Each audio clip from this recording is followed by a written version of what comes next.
Hello friends, नमस्ते। कैसे हैं आप लोग। और आज की वीडियो में हम बात करने वाले हैं कि प्रेगनेंसी के दौरान 1 से लेकर 9 मंथ तक कौन कौन से सिम्टम्स नज़र आते हैं।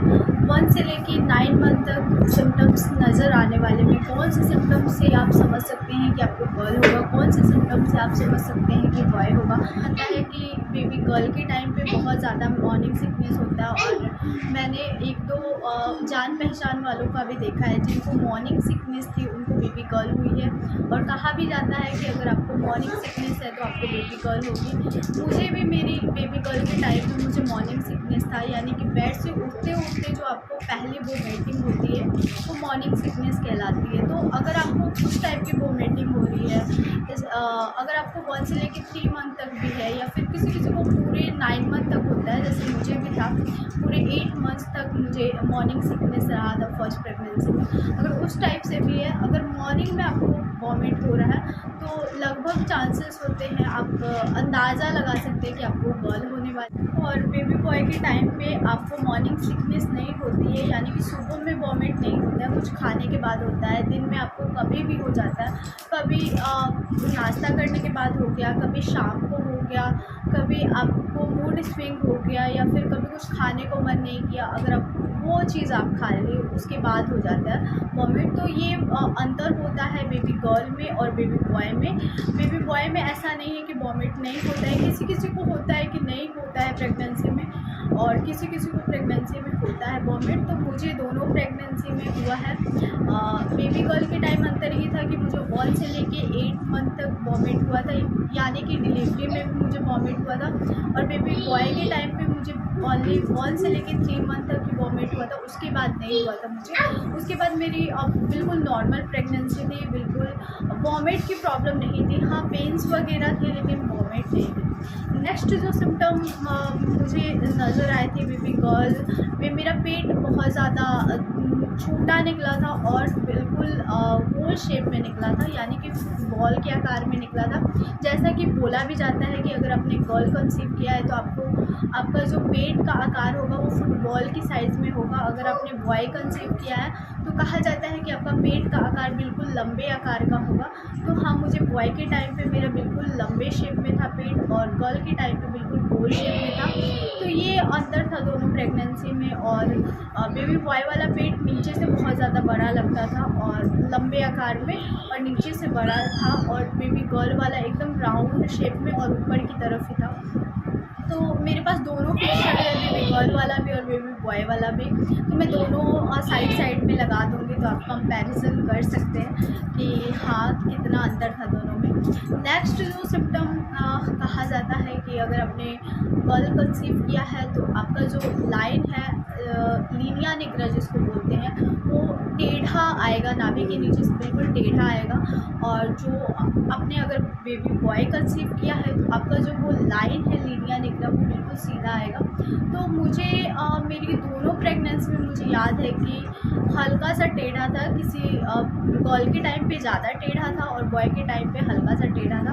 तो ये मेरे साथ मैच नहीं किया था सिम्टम। लाइन को लेकर मैं आपको नहीं बता सकती हूँ, क्योंकि मेरे साथ ये बिल्कुल मैच नहीं किया था।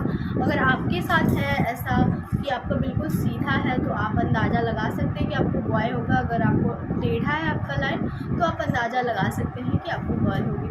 नेक्स्ट बोला जाता है FHR को लेकर। अगर आपका FHR 145 से बोला जाता है कि अगर आपका कम है तो FHR का मतलब होता है फीटल हार्ट रेट बेबी का। तो अगर फीटल हार्ट रेट 145 से कम आ रहा है तो आप अंदाज़ा लगा सकते हैं कि बॉय होता है। अगर 145 से ज़्यादा है तो आप अंदाज़ा लगा सकते हैं कि गर्ल होने वाली है। मैं अपना एक्सपीरियंस अगर शेयर करूँ तो मेरा 145 से हमेशा एबव ही रहा है, स्टार्टिंग में भी, और बेबी गर्ल में भी मेरा 145 से ज़्यादा ही रहा है। फीटल हार्ट रेट मेरा बेबी का कभी भी 145 से नीचे नहीं आया है। हाँ, 143 तक मेरा लास्ट जो अल्ट्रासाउंड हुआ था, लास्ट वाला, वो भी बिल्कुल डिलीवरी वाला, 1-2 मंथ बाकी था तब का अल्ट्रासाउंड में आया था मेरा 143। लेकिन उससे पहले 170, 160, 150 ऐसे ही फीटल हार्ट रेट आया है। और बेबी गर्ल में मेरा 180, 120, 150 इस टाइप से आया है। तो कभी भी आपको नहीं, और मैं नहीं बता सकती कि फीटल हार्ट रेट पे आप 100% भरोसा कर सकते हैं, क्योंकि ये चीज़ें बेबी पे डिपेंड करती है कि बेबी आपका कितना एक्टिव है और कितना लेज़ी है। अगर मान लीजिए कि आप जब अल्ट्रासाउंड कराने गए हैं तो उस टाइम पे अगर आपका बेबी बहुत ज़्यादा ही एक्टिव है, बहुत ज़्यादा ही मूवमेंट कर रहा है, तो जाहिर सा बात है कि उस टाइम पे आपका फीटल हार्ट रेट जो है ज़्यादा करके आएगा। अगर आपका बेबी उस टाइम पे आलसी में है, या फिर सोया हुआ है, या फिर बिल्कुल एक्टिव नहीं है, मूवमेंट नहीं कर रहा है, तो उस टाइम पे आपका फीटल हार्ट रेट कम आ सकता है। तो ये डिपेंड करता है बेबी पर, और ये भी डिपेंड करता है कि आप कुछ खाए हैं तो उस टाइम पे बेबी मूवमेंट करना स्टार्ट कर देता है। उस टाइम पे अगर आप अल्ट्रासाउंड करा रहे हैं तो जाहिर सा बात है कि उस टाइम पे आपका जो हार्ट रेट है वो ज़्यादा करके आएगा। तो ये सिचुएशन पे भी डिपेंड करता है, एंड बेबी पर भी डिपेंड करता है कि आपका बेबी मूवमेंट कर रहा है या फिर नहीं कर रहा है। तो मेरे नज़रिए से ये बात पे आप 100% भरोसा नहीं कर सकते। नेक्स्ट कहा जाता है कि आपकी अगर पैरों की एरिया बहुत ज़्यादा सॉफ्ट हो रही है, बहुत ज़्यादा गुलाबी फील हो रही है, फट नहीं रही है, तो कहा जाता है आपको बॉय हो सकते हैं। वहीं पे अगर आपकी एरिया जो है बहुत ज़्यादा फट रही है तो कहा जाता है कि गर्ल होने वाली है। तो मुझे ये चीज़ें मेरे साथ मैच हुई थी, क्योंकि बेबी गर्ल के टाइम पे मेरे पैर फट रहे थे और बेबी बॉय के टाइम पे मेरे पैर अच्छे हो गए थे, जबकि मैं स्लीपर भी नहीं पहनती थी, उसके बाद भी मेरे पैर बहुत ज़्यादा सॉफ्ट फील होते थे। नेक्स्ट बहुत ज़्यादा जो मैंने फ़ील किया अपनी प्रेगनेंसी के दौरान, स्टार्टिंग से ही फील किया हुआ है, और ये बहुत ज़्यादा फील किया हुआ है मैंने कि बेबी बॉय के टाइम पे मेरा बहुत ज़्यादा हैंड्स जो है ड्राई हो जाता था। और कहा भी जाता है कि बेबी बॉय होता है तो आपका हैंड जो है बहुत ज़्यादा ड्राई हो जाता है, और बेबी गर्ल के टाइम पे सॉफ्ट रहता है। तो मुझे बेबी बॉय गर्ल वाले टाइम पे तो मुझे ऐसा कुछ फील नहीं हुआ था कि मेरा सॉफ्ट है कि हार्ड है, लेकिन हाँ बॉय वाले टाइम पे मेरा बहुत ज़्यादा ही ड्राई मुझे फील होता था।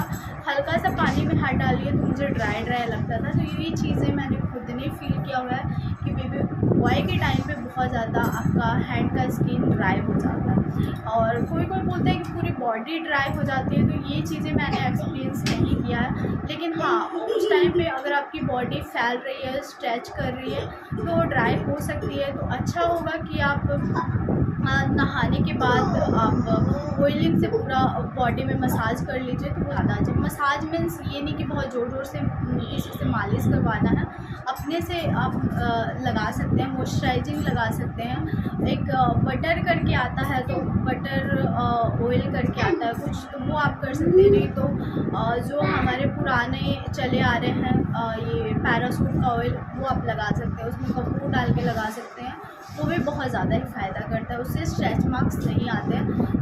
तो ये मेरा पर्सनल वो है आपको अगर फॉलो करना है तो आप कर सकते हैं कि हाँ इससे स्ट्रेच मार्क्स नहीं आते हैं। अगर आप बायो ऑयल वगैरह लेते हैं तो उससे कहीं ना कहीं आपको थोड़े बहुत स्ट्रेच मार्क्स दिख जाएंगे, क्योंकि उसको लगाने के बाद भी उतना मॉइस्चराइजिंग वो नहीं दे पाता है, उसके बाद भी आपको इचिंग होती है। तो आप अच्छा है कि आप नारियल तेल ही लगाएं तो वो बेस्ट है। अगर आपने बेबी बॉय कंसीव किया है तो आपके बेबी बॉय वाले हार्मोनल बहुत ज़्यादा रिलीज़ होने लगते हैं बॉडी में। इसकी वजह से आपकी जो हेयर ग्रोथ है पैरों में, हाथों में बहुत ज़्यादा आने लगते हैं। तो ये चीज़ें मुझे याद नहीं है कि मेरा हेयर ग्रोथ हो रहा था या फिर नहीं हो रहा था, क्योंकि अगर हो भी रहा होगा तो इतना आपके जानवरों जैसे बाल नहीं आने लगते हैं, थोड़े बहुत होते भी होंगे तो वो पता नहीं चलता है। और हाँ मुझे हेड के मेरे हेयर तो बेबी गर्ल में भी अच्छे थे और बेबी बॉय में भी अच्छे थे। वो आपके खाने पर भी डिपेंड करता है कि आप क्या खा रहे हैं। जैसे आप बहुत ज़्यादा फ्रूट्स खा रहे हैं, ड्राई फ्रूट्स खा रहे हैं, तो उस पर भी डिपेंड करता है, क्योंकि उसमें कुछ ऐसी चीज़ें अच्छी अच्छी विटामिन होते हैं जिसकी वजह से आपके बाल स्किन अच्छे हो जाते हैं, और स्किन अच्छी हो जाती है, आपके बालों का ग्रोथ अच्छा हो जाता है। तो उसमें और आम दिनों में हम उतना ध्यान नहीं दे पाते हैं, जैसे ड्राई फ्रूट उतना नहीं खा पाते हैं, फ्रूट्स नहीं ले पाते हैं। तो ये चीज़ें अंतर हो जाता है प्रेगनेंसी के दौरान और प्रेगनेंसी के दौरान। मुझे तो लगता है खाने पीने से ही डिपेंड करता है कि आपका हेयर अच्छा हो जाता है, आपकी स्किन अच्छी हो जाती है। होप आपको आज की वीडियो बहुत ज़्यादा पसंद आई होगी। अगर हाँ तो मेरी वीडियो को थम्स अप ज़रूर दीजिएगा, सब्सक्राइब कीजिए नीरू ब्यूटीफुल कॉर्नर को और भी अच्छे और इंटरेस्टिंग वीडियो के लिए मुझे इंस्टाग्राम पे ज़रूर फॉलो कीजिए। वहाँ पे मैं रील्स फैशन वीडियोस और लाइव अपडेट डालती हूँ, तो आपको बहुत अच्छा लगेगा। तो चलिए नेक्स्ट वीडियो आपको कौन सा देखना है वो भी नीचे कमेंट बॉक्स में आप बता सकते हैं। तो चलिए फिर मिलते हैं एक नए और इंटरेस्टिंग वीडियो के साथ। तब तक के लिए बाय फ्रेंड्स, लव यू।